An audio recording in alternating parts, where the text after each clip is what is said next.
sejam bem-vindos a mais um episódio do Antídoto, episódio número 58 nessa nova fase do podcast que você já aprendeu a gostar, a ter carinho aqui conosco, a ter carinho pelo assunto e, antemão, eu quero agradecer aqui a audiência, né, o seu contato, a sua amizade aí, por deixar aí, entrar aí na sua casa, no seu celular, no seu computador.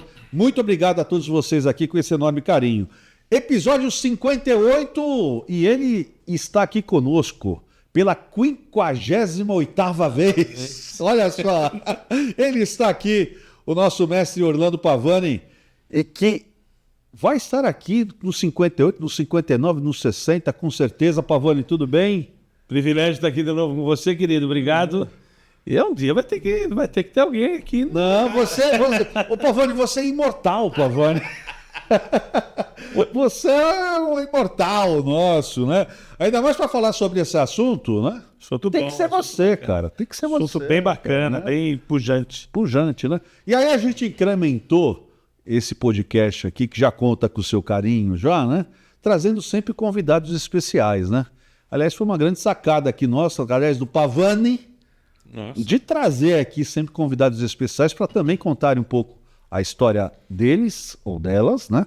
Hoje, no caso, uma convidada, e para a gente bater papo, para a gente trazer conhecimento aqui para você, para a gente trocar informações.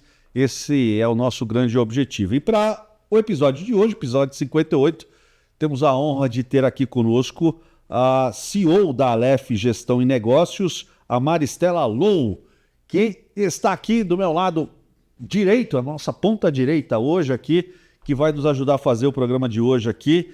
Maristela, tudo bem? Seja bem-vinda. Muito obrigada, Rogério. É sempre um prazer aqui fazer os bate-papos com você, Pavani também. Muito obrigada. Adorei o convite. É tudo nosso, com certeza. Maristela, vamos conhecê-la melhor.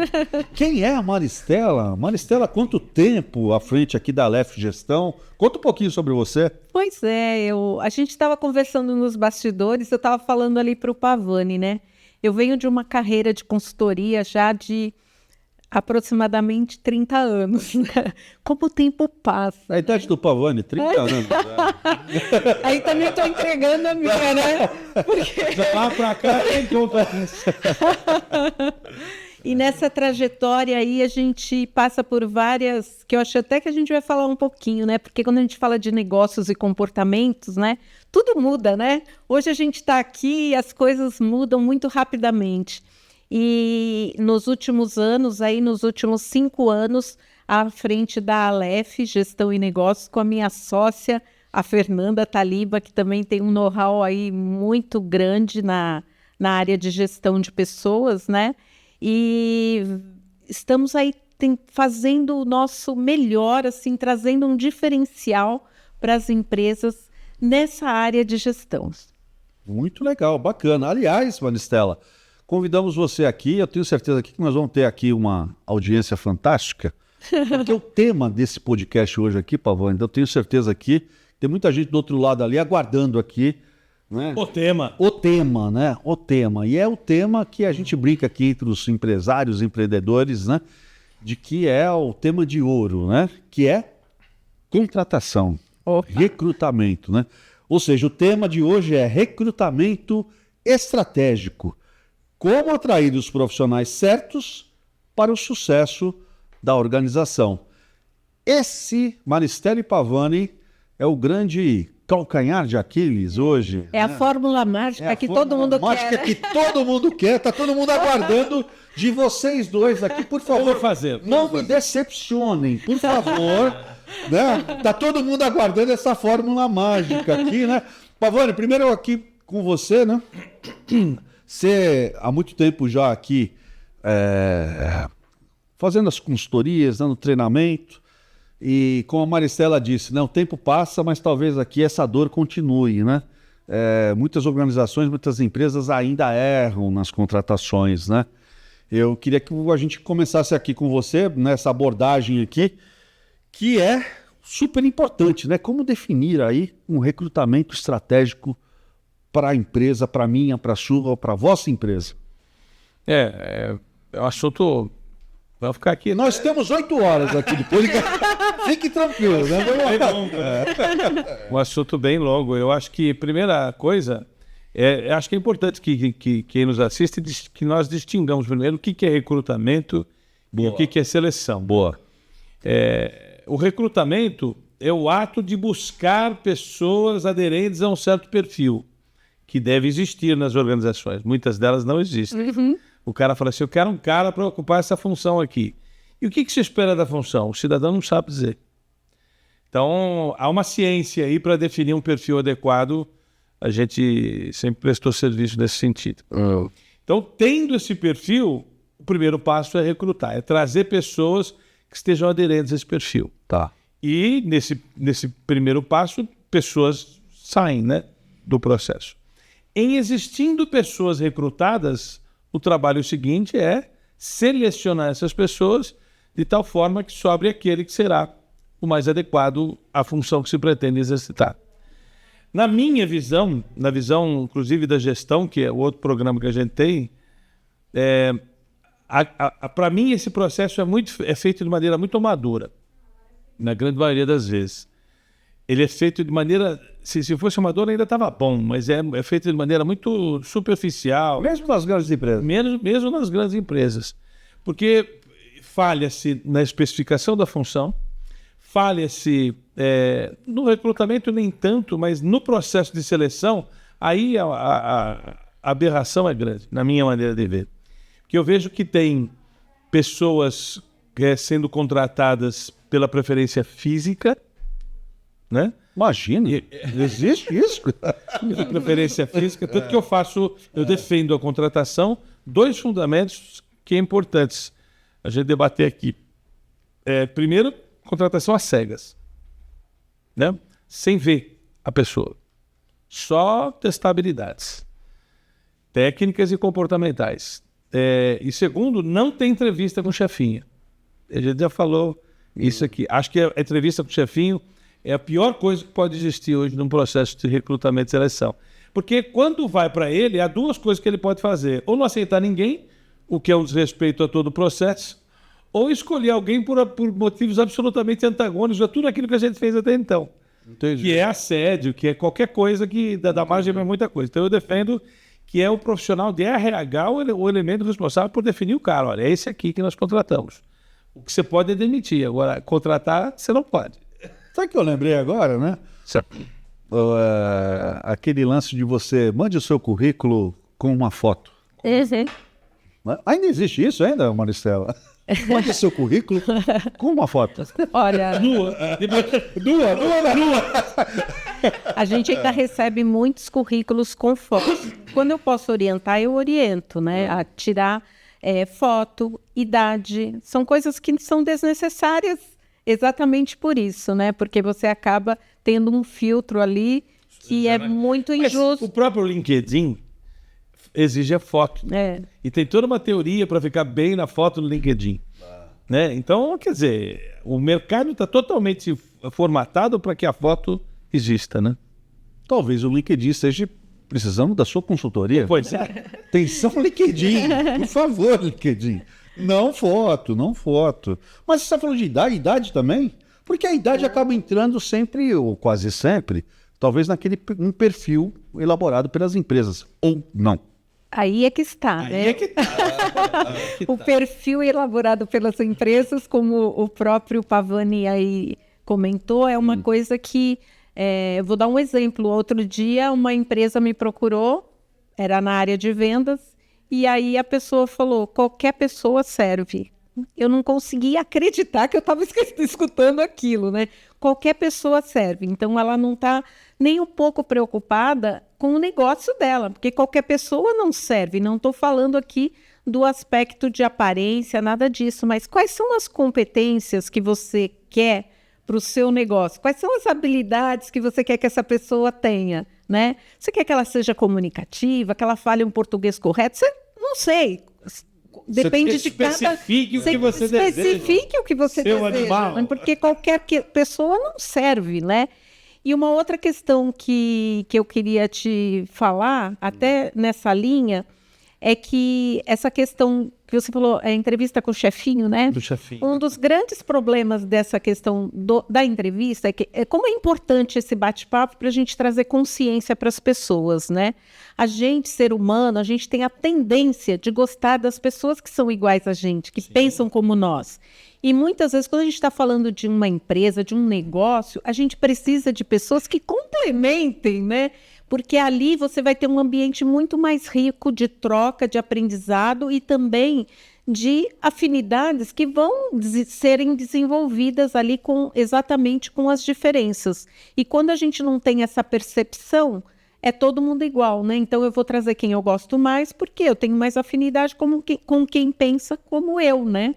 Então são vários detalhes, assim, são vários erros que são cometidos e que nos chama atenção quando a gente recebe uma proposta para fazer uma seleção. E aí é muito mais fácil o camarada dizer, nossa, mas está muito difícil de contratar, não tem gente boa no mercado, e eu não acredito nisso. O que não tem é um processo de recrutamento e seleção qualificado, estruturado, estratégico, né? Eu acho que tem que ser principalmente estratégico, com pessoas que você consiga extrair delas se elas estão alinhadas com a cultura da empresa, né? Porque se a pessoa não é alinhada com a cultura da empresa, ninguém nunca vai servir. E se você não consegue nem identificar a cultura da sua empresa, muito menos você vai conseguir identificar isso nos candidatos, né? Agora, vocês estão me falando que talvez o primeiro passo para um bom processo de primeiro recrutamento, depois a gente vai falar de seleção, é identificar o perfil ideal para aquela vaga que você está precisando. Aí vem uma dúvida de um leigo aqui. E se a pessoa que está contratando não sabe definir esse perfil? Não, mas isso... Vocês, como consultores, como pessoas de RH, vocês ajudam as empresas a definirem esse perfil? Sim, na nossa consultoria, sim. Porque se a gente não ajudar, se a gente não fizer essa descrição do cargo, então a gente conversa, né, faz esse momento, essa conversa para entender qual é a atividade que a pessoa vai exercer. Se não tem a descrição do cargo com todos os requisitos necessários, você não consegue nem trazer a pessoa certa, né? Para eu trazer a pessoa certa, eu preciso ter esse manual dessa pessoa que eu quero. Eu fico pensando aqui, Pavani, deve existir muito isso, né? Poxa, eu preciso contratar alguém para manusear essa câmera que está me filmando aqui. Mas eu não sei nem o perfil que... Mas você sabe, eu vejo uma coisa polêmico, né? Eu vou falar aqui, mas eu acho assim, eu já fui em várias empresas que tem o manual, tal do manual da descrição do cargo, mas ele é completamente furado. Eu vou te explicar por quê. Como é que se faz esse manual via de regra? É alguém de RH que faz. E não deve ser alguém de RH que faz o manual da descrição do carro. Aquilo tem que se basear em processos mapeados. Se não há processos mapeados, não há como fazer esse manual de maneira estruturada e verídica. Então nós defendemos o seguinte: os processos estão estruturados na casa, e quando eu digo estruturados, significa dizer desenhados, analisados e melhorados. Bom, os processos estão desenhados. Eu tenho um desenho para ver, então deixa eu ver os desenhos. Agora sim, é olhando esses desenhos desses processos que obedece toda uma sistemática, uma anotação, toda uma ciência para isso. Uma dessas da qual eu me caracterizei como especialista disso.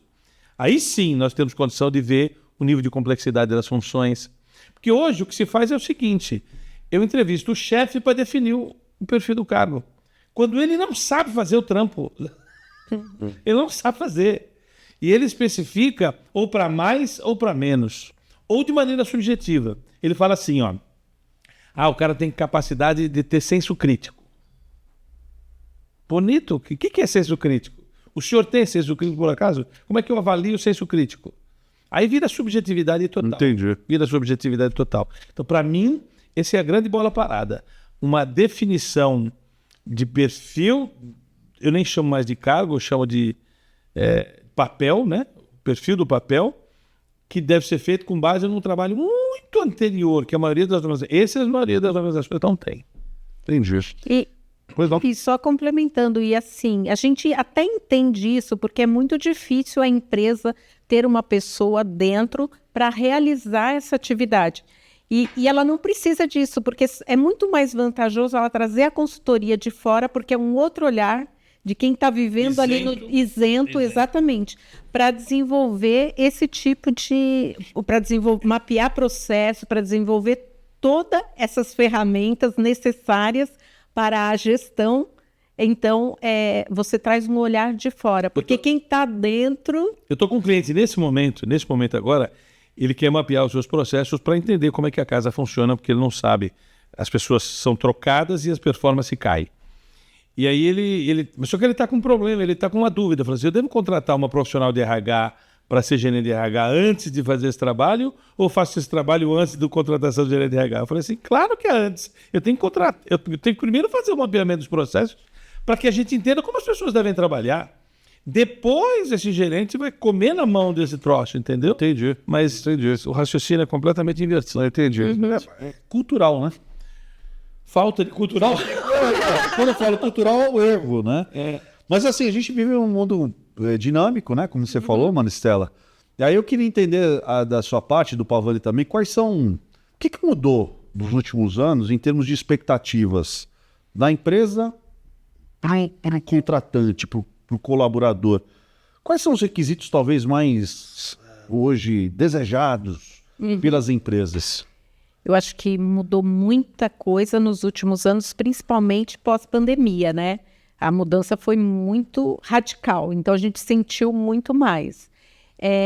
A principal mudança que eu vejo é que antes a gente tinha muito esse foco, né? As empresas eram mais engessadas, né? Trabalho presencial, enfim, todas as regras eram muito mais engessadas, muito mais rígidas. E durante a pandemia a gente experimentou algumas coisas que foram flexibilizando, e hoje a principal mudança para o lado da empresa é exatamente isso, é buscar profissionais não só que cumpram tarefas, mas profissionais que, além de resolver problemas, que saibam resolver problemas, que antecipem os problemas, né? Então, tem toda uma característica diferente, uma proatividade que tem que ser o mínimo que se espera, porque ele tem que se antecipar aos problemas, tem que ter criatividade para resolver problemas. Então, é um perfil totalmente diferente do antes, porque o antes, aquele que só produzia, era muito valorizado. Hoje, não. Hoje, você precisa ter esse outro lado, né, flexível, essa desenvoltura aí. Ou seja, você estava me falando bastante de comportamentos. Exatamente. Que hoje talvez é o que rege o desejo das empresas hoje, Pavani. Todos esses requisitos de comportamentos que as pessoas, de todos nós, deveríamos ter, né? Antigamente a gente pegava o currículo e falava assim, deixa eu ver aqui, é USP. Era mais técnico, talvez, né? Hoje, talvez as expectativas... Técnico é importante também. Não, óbvio. Sem dúvida. Mas não é a bola parada o técnico. O problema é o comportamento, diagnosticar. 80% das pessoas que pedem a conta dos seus chefes e não das suas empresas. E o mesmo número, 80% das pessoas que são demitidas por fatores comportamentais e não técnicos. Isso é uma estatística que vem aumentando esse negócio. Então, quer dizer, essa questão comportamental que tem sido cada vez mais... tanto que fala assim, eu contrato o caráter e o resto eu preparo aqui dentro, não é assim? Não existe essa frase, né? Contratar alguém de bom caráter, o resto, essa competência técnica faz parte do papel da organização dar. Agora, comportamento é mais complexo, o bicho mora mais embaixo. Eu acho que tem uma coisa que também vale a pena a gente comentar aqui, que tem sido uma demanda mais atual do século XXI. Antigamente, a gente contratava uma pessoa, como ela disse, para ficar alinhada à cultura da empresa. Hoje, essa cultura vigente, ela está antiquada. O caminho é mudar a cultura vigente. Porque os milênios, a geração milênio, que nasceu de 2000 para cá, 2010 para cá, né, 2009 por aí, eles vão começar a procurar emprego agora, em 2025, esse ano. Então agora, meu amigo, nós vamos ter uma geração que além de nativa, na era da internet é nativa na era da inteligência artificial. Então, o conflito entre gerações, nós temos 4 gerações coexistindo na companhia, nesse momento, a partir de 2025, quando a geração milênio, a última geração, começa a pedir emprego. Isso demandará um processo de adaptabilidade consistente e inexistente, até hoje na história da humanidade. Nós nunca tivemos 4 gerações trabalhando juntas. É a primeira vez que isso acontece. E isso vai gerar um processo muito contundente de mudança da nossa atividade. Sim. Bom, com 2 ou 3 gerações, já está desafiador, já, né? Era isso que até era a próxima pergunta aqui. O quanto que esse choque, né, de gerações tem influenciado na vida das organizações, Maristela? Muito, tem influenciado muito. E eu acho que essa adaptação parte mais das outras gerações, né? Porque você tem que falar uma outra linguagem, né? Que eu digo, o Pavani falou de cultura. Essa mudança de cultura, ela é constante, né? Porque hoje o mercado está muito rápido. Então, você projeta uma coisa e daqui a pouco você tem que mudar o caminho. A gente tem aí inúmeros exemplos de empresas que desapareceram tão rapidamente, né? Então, você projetou uma coisa, investiu, né? Então, exatamente isso. O capital humano é um investimento, né? E esse investimento também tem que ser feito nas pessoas que estão nessas outras gerações. Elas precisam estar abertas e se adaptar a essa nova realidade. Eu acho que tem um aspecto aí que pesa bastante, que a gente fala de comportamento, né? Que é exatamente algumas competências, algumas habilidades, né? Que as pessoas precisam ter muito bem desenvolvidas, né? Esse olhar mais empático, né? Porque é muito fácil a gente criticar, né? Mas essa nova geração, eles querem moleza. Eles não estão errados, eles estão certos, eles querem qualidade, né? Um ambiente saudável. E assim, flexibilizar essas questões, desde que você tenha o resultado, você flexibilizar, né? É só híbrido, é presencial. Então, você tem que ter essa flexibilidade, havendo possibilidade dentro da empresa, de adaptar a essas questões, porque você vai ter um resultado muito mais positivo quando você traz essa qualidade, né? É verdade. E cada um tem um perfil, né? Cada um vai se adaptar ali ao que a empresa precisa, né? Um dos outros aspectos importantes desse assunto, que a gente está falando de recrutamento, a gente está falando de seleção, mas eu trago também aqui para vocês dois agora um outro assunto que eu acho tão importante quanto, que é o de retenção. E aí tá outro calcanhar de Aquiles, né? Você reter os bons talentos. Por favor, Pavani, não nos esconda nada. Nos dê um segredo aqui. Reter bons talentos, Pavani. Após vencida a etapa de contratação, seleção e admissão, integração, como é que eu faço para manter esse cara aqui? Aí entra um argumento, né? uma área de conhecimento chamada gestão do conhecimento. Nós estamos falando em reter o talentoso ou nós estamos falando em reter o talento do talentoso? Esse é o desafio. Não dá para reter o talentoso. Não dá. Não é impossível. Não dá mais. O século XXI veio para essas pessoas terem liberdade de perpassar por diversas experiências de trabalho. O desafio é o que eu vou fazer com o conhecimento do talentoso, que vai, inexoravelmente vai. A própria geração do século XXI, essa geração não é uma geração que, como eu, como você, falava de boca cheia, eu faço 30 anos de empresa esse ano. Isso não vai acontecer mais no século XXI. Nós vamos ficar muito pouco tempo com uma pessoa. O desafio da companhia é como é que eu gerencio esse talento desse talentoso. São duas palavras diferentes. O talento precisa ficar, o talentoso pode ir. Agora, como é que eu retenho o talento do talentoso? Esse é uma ciência à parte. É um capítulo específico lá do nosso RPG que só fala sobre isso. Porque eu preciso ter um local de armazenamento do talento. Entendeu? Como é que eu faço isso? Aliás, o desafio da gestão do conhecimento é transformar o conhecimento tácito em explícito. Como é que eu faço isso? Eu sou conhecimento tácito na minha organização. Se eu morro, você estava até falando aqui, se eu morro, o programa não pode acabar, as coisas não podem acabar. Agora, como é que a gente faz para armazenar o talento do talentoso? Esse é o grande desafio. Fazer com que esse corpo de conhecimento do talentoso não fique só nele. Fique na empresa. Esse é o desafio chamado gestão do conhecimento. Rapaz. Tem vários nomes isso. Gestão do conhecimento foi como começou. Gestão do capital intelectual. Hoje se chama gestão dos ativos intangíveis. Porque esse ativo é intangível. Esse conhecimento que está dentro de mim, da gente aqui, que precisa ficar retido na companhia, é intangível. E enquanto ele for intangível, ele é bacana enquanto eu estou aqui. Quando eu saio, a empresa perdeu isso. Mas você concorda que... Um bom vendedor, por exemplo, quando ele sai, ele leva o cliente embora. Quer dizer, o cliente não era da empresa, era dele. Sim.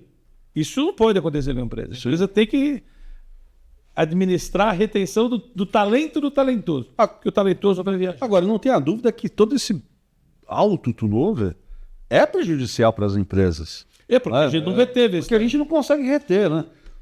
Gerenciar os processos, fazer esses processos quanto mais capitalizados e descritos possível, isso é uma atividade de gestão do conhecimento. Eu entendi. Ou seja, a substituição não pode gerar impacto para pior. Só poderia gerar impacto para melhor. Hoje a substituição gera impacto para pior. Entendi. Por quê? Porque a gente não assegurou que o conhecimento desse cara que vai ficou aqui. Agora, voltando a falar do talento e do talentoso. Gostei dessa. Talento e talentoso. Para esmiuçar, a gente precisa, então, enquanto esse talentoso entrou, estar aqui dentro, enquanto ele estiver aqui dentro, ter esse talento, a gente vai aproveitar de todas as formas esse talento dele, para que quando ele for embora, fique aqui. O talento fique. Para que o conhecimento tácito dele vire explícito. E a gente decodifique isso. Antigamente, quando um caixa saía do banco, estou falando bem antigamente, era um problema. Hoje pode sair caixa que tem o caixa eletrônico que está totalmente decodificado o trabalho do caixa. Totalmente decodificado, virou uma máquina. É esse o trabalho. Algoritmificar o talento. A inteligência artificial está fazendo isso. Sim, sim. Mas vamos de novo, Maristela, pegar aqui a questão do talentoso. Precisamos reter esse talentoso. Eu concordo com o Pavani, ele não vai ficar para sempre. Isso eu concordo contigo. Vai ficar cada vez menos. Vai ficar cada vez menos. Isso é fato, não é? Exatamente. É fato, não é? Porém, como reter ele o máximo? Como retê-lo, né? Como amarrá-lo, né? Como fazer isso? Então, eu vou exatamente por essa linha da gestão. Porque se você tem os processos mapeados, tudo desenhado, você não vai sofrer tanto o impacto de uma saída, porque já está tudo ali. Quem assume, né, já tem tudo desenhado. Ele vai dar prosseguimento. Então, aquele talento vai embora e entra outro talento ali. E, geralmente, essa pessoa, às vezes, está na própria empresa, né? Ela só muda de lugar ali.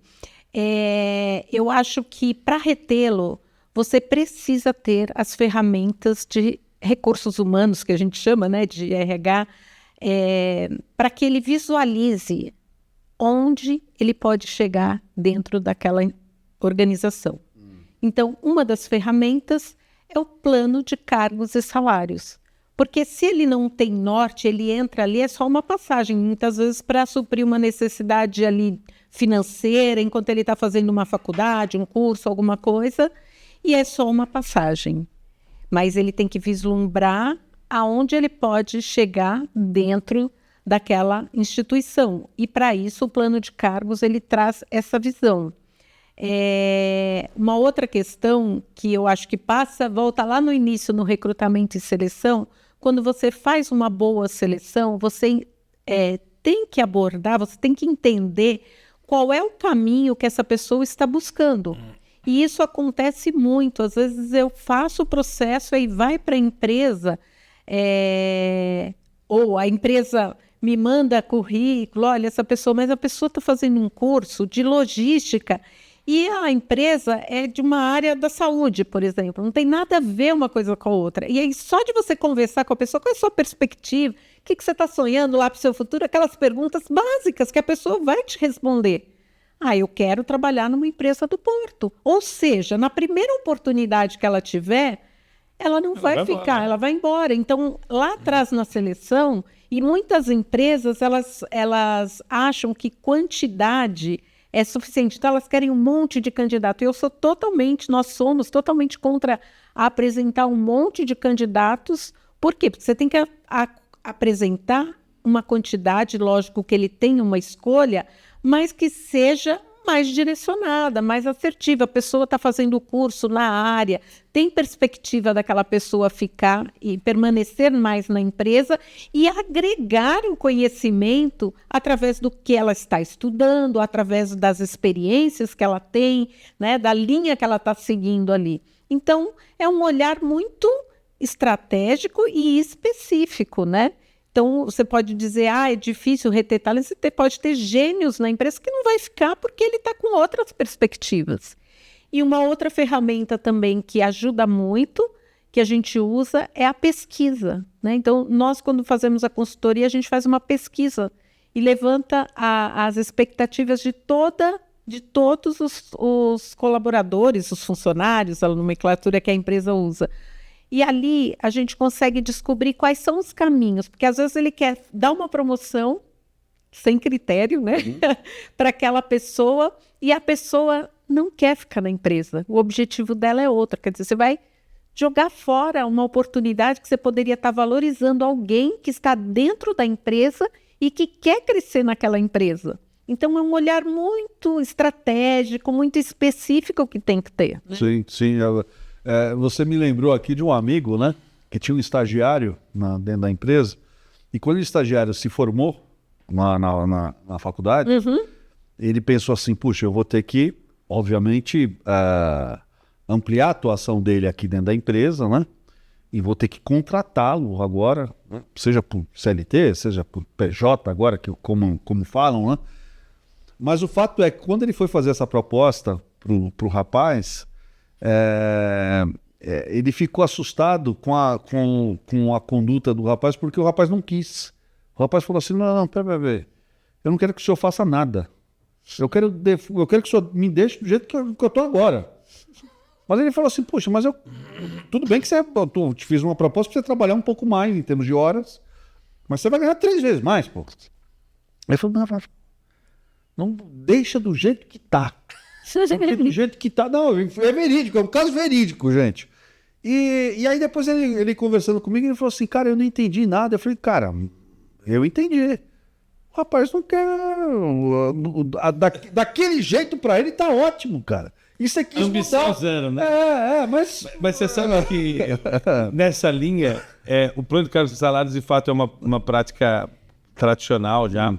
Mas eu defendo uma teoria de que a gente tem que, para reter o máximo possível desse talentoso, que eu acho que vai ser improdutivo, mas enfim, cabe à empresa fazer alguma coisa, é transformar a percepção de ganho do cara em 2 tipos de renda. O salário, que é o que vai representar menos, na minha opinião, e o reconhecimento, que é o que vai ganhar mais. Ou seja... O trampo vai dar salário e vai garantir o alimento. O que vai fazer o cara enriquecer é ele performar.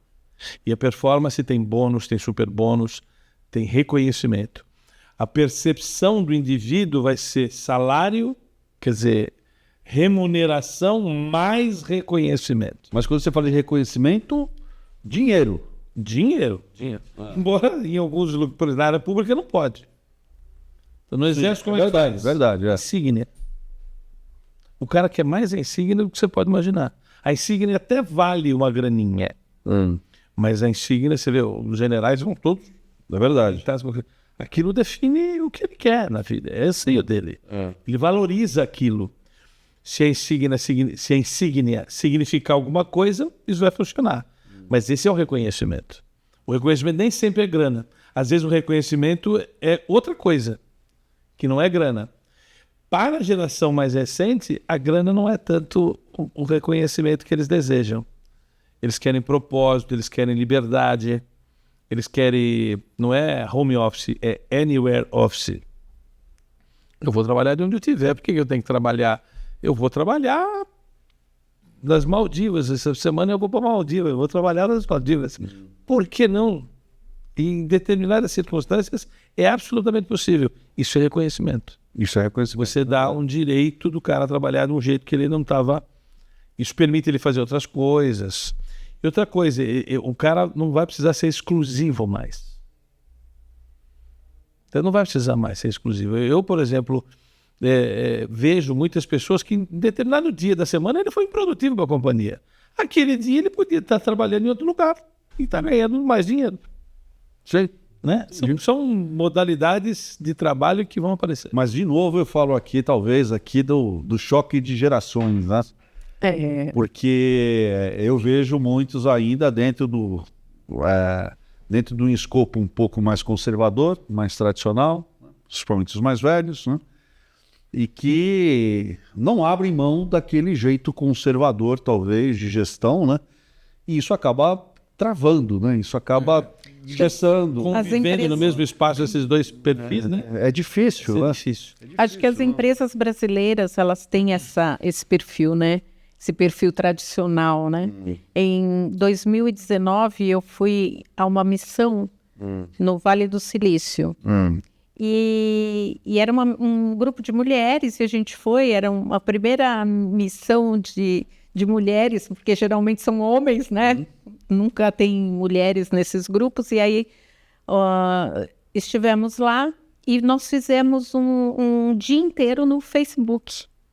E foi muito bacana. Mas assim, o que eu esperava encontrar? Esperava encontrar tecnologia, né? Ver... Os caras andando de short para lá e para cá, de camiseta, comendo hambúrguer, né?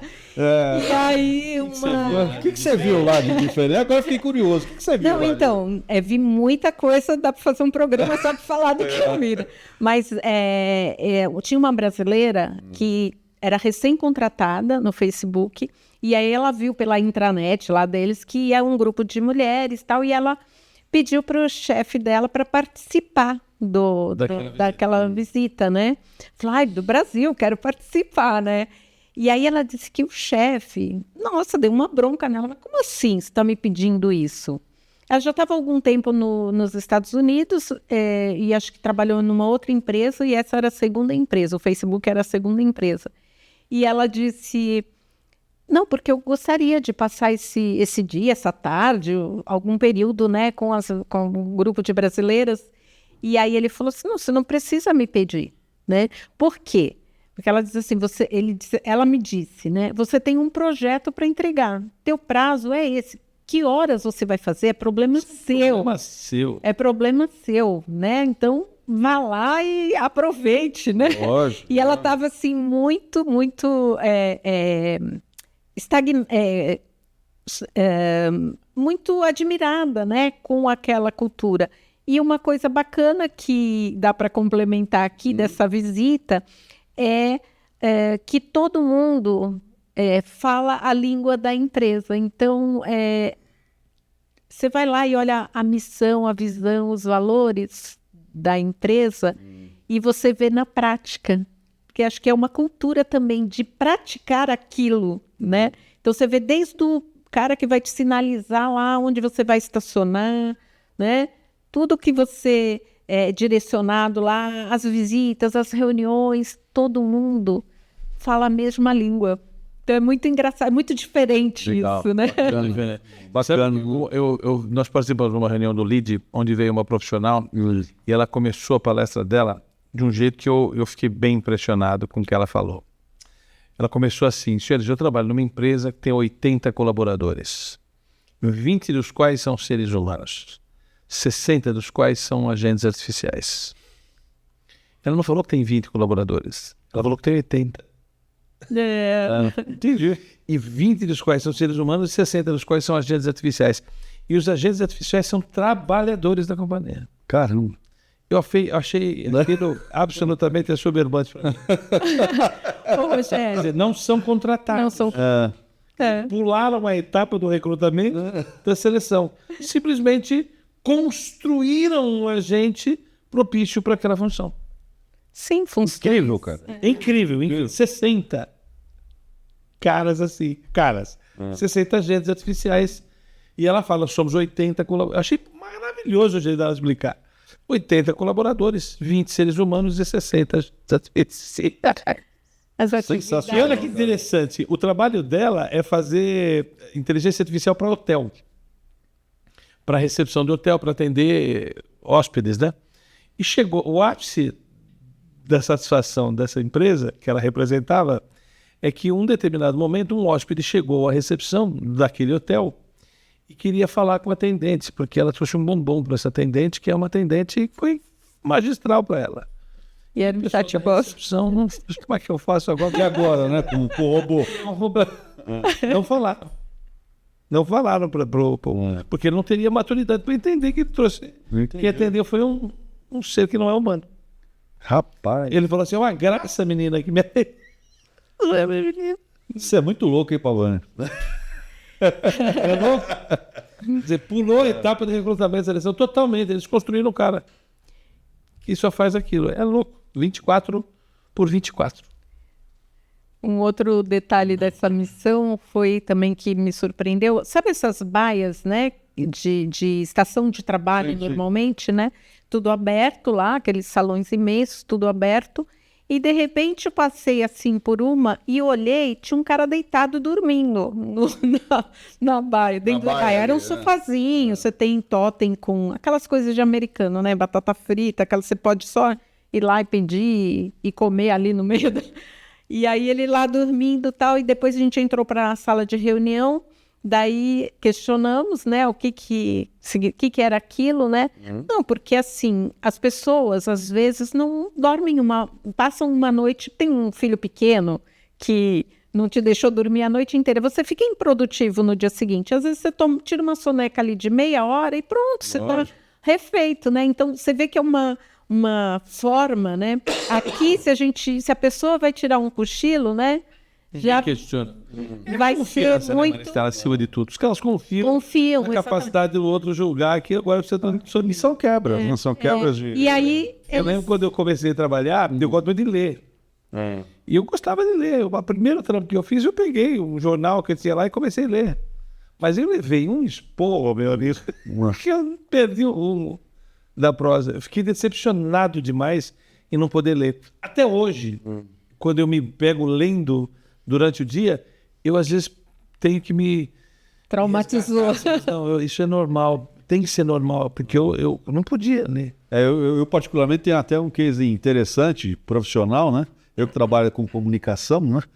Em uma determinada empresa, né, onde trabalhava, né? A gente conseguimos implantar uma cultura de endomarketing, né? Que a gente chama de comunicação interna dentro da empresa, né? Porque, assim, para você que é desta geração, a geração Y, a geração... Acho que é isso. É Y e agora a Z agora, né? A Baby Boomer são os primeiros lá, né? Não tem mais ninguém. Os primeiros. Mas assim, nesta empresa, era uma empresa muito conservadora, né? E tudo era diferente. Então, assim, o vestiário era diferente. Então, o vestiário para quem era o que a gente chamava de chão de fábrica era um. Pro vestiário, para os cargos gerenciais era outro. O restaurante era. O restaurante... E pra gente... Mas assim, até para encurtar a história, tudo isso foi quebrado, né? Mas não foi fácil quebrar tudo isso. Fazer todo mundo comer no mesmo lugar foi difícil, né?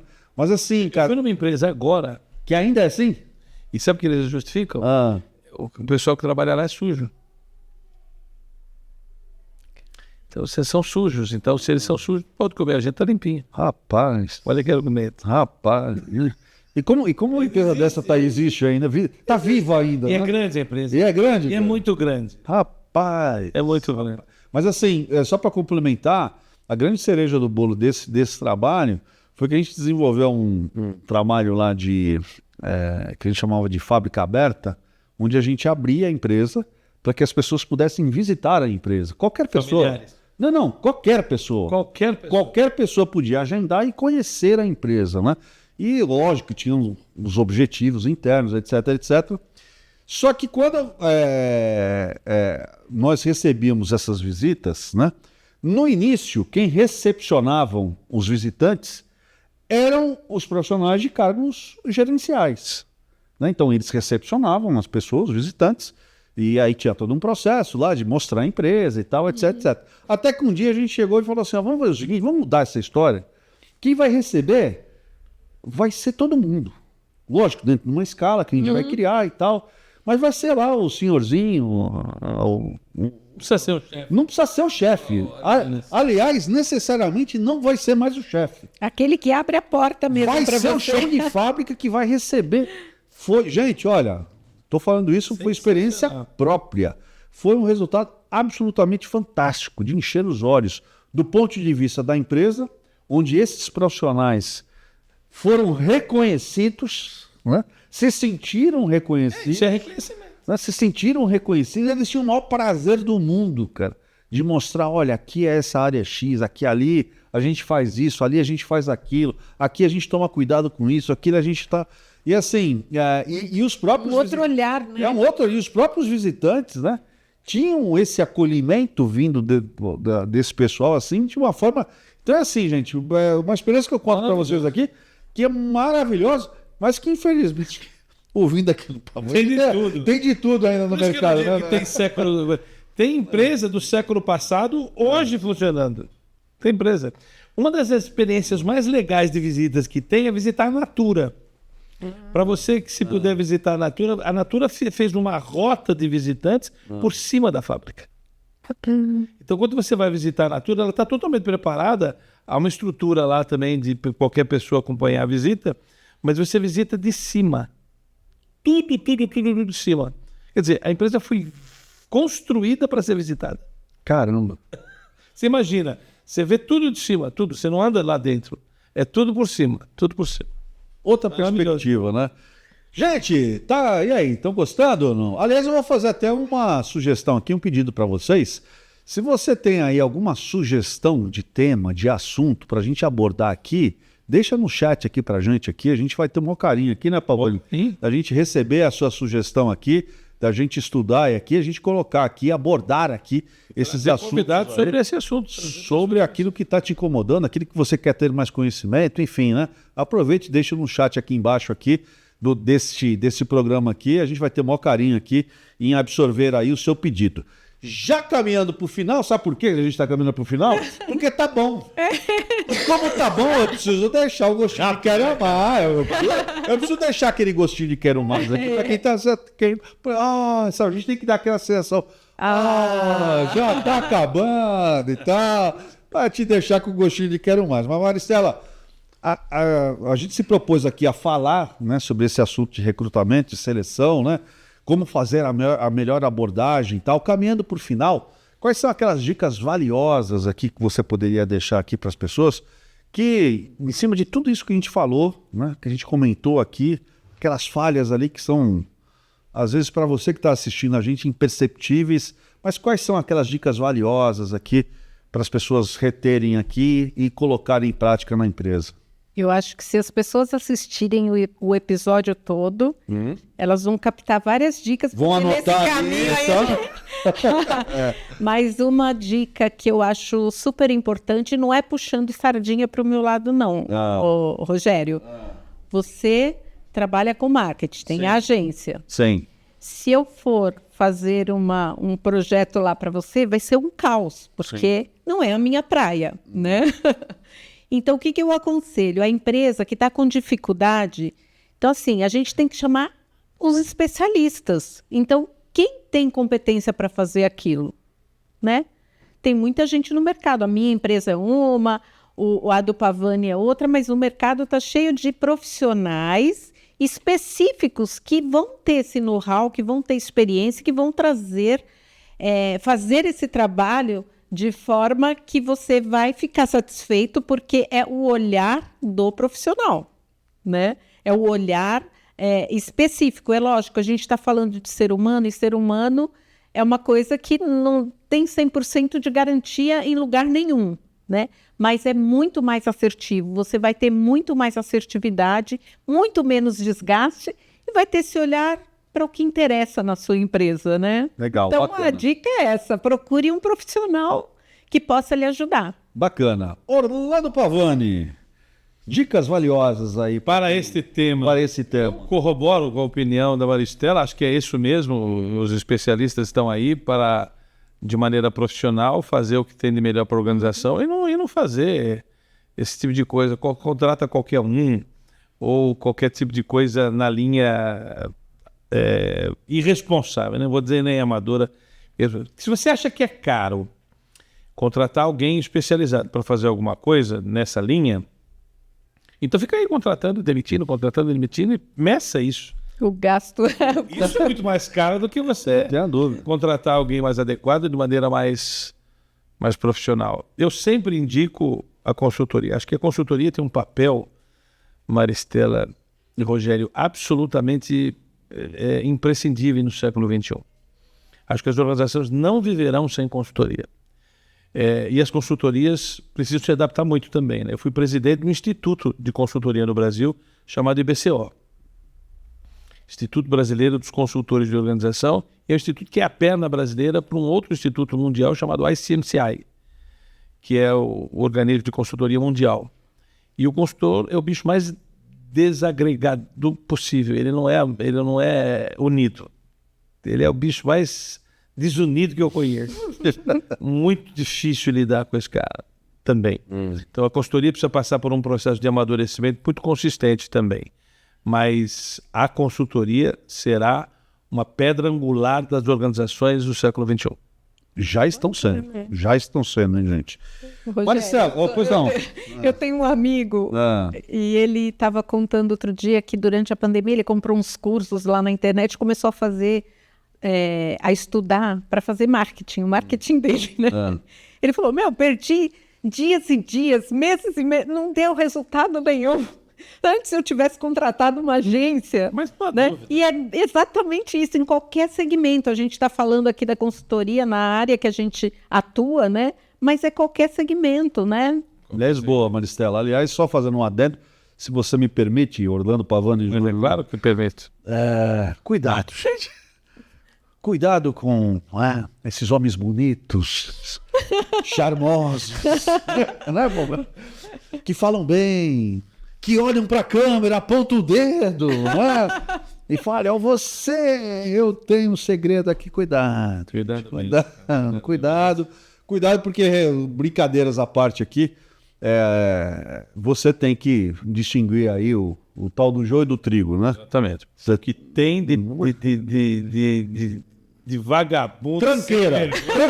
Tranqueira por aí. Tranqueira. Cuidado, gente, cuidado. Tem que ter muito. Maristela, olha, foi um prazer tê-la aqui. Antes de encerrar aqui, Orlando Pavani Júnior quer te presentear aqui com as 30 leis do Olho do Tigre, que são os conceitos poderosos para alcançar o protagonismo empreendedor com plenitude. Presente do Pavani para você muito aqui. Obrigada, adorei. Espero que goste do singelo presente do programa. Muito obrigada. E assim, ó, a gente já estamos aqui chegando ao final desse episódio número 58. Mais uma vez agradecendo você. Queria que você deixasse seus contatos aqui, deixasse seu Instagram, enfim, deixasse seus contatos aqui para as pessoas que quiserem aí falar com você, tirar dúvidas, te contratar, enfim. Fica à vontade aqui para você deixar seus contatos. Então pode procurar a gente no Instagram, @Alef com PH, Alef Gestão. O site, né, alefgestão.com.br e o telefone DDD 13 97402 5531. 97402 5531 é o nosso WhatsApp. Só chamar lá, assim, não precisa ficar preocupado, para a gente bater um papo, para a gente entender, né, sem nenhum compromisso, para a gente entender se a gente pode ajudar. Às vezes a gente não pode, mas às vezes a gente pode. Bacana, legal. Show de bola. Orlando Pavani Júnior toca aqui mais uma vez. Obrigado, meu irmão. O privilégio é todo meu aqui de estar aqui do lado de você, da fera Maristela também. E, por favor, faça o convite aqui para as pessoas não nos deixarem estarem coladinho aqui Não nos conosco deixem. aqui nos próximos episódios. Incríveis dos próximos episódios.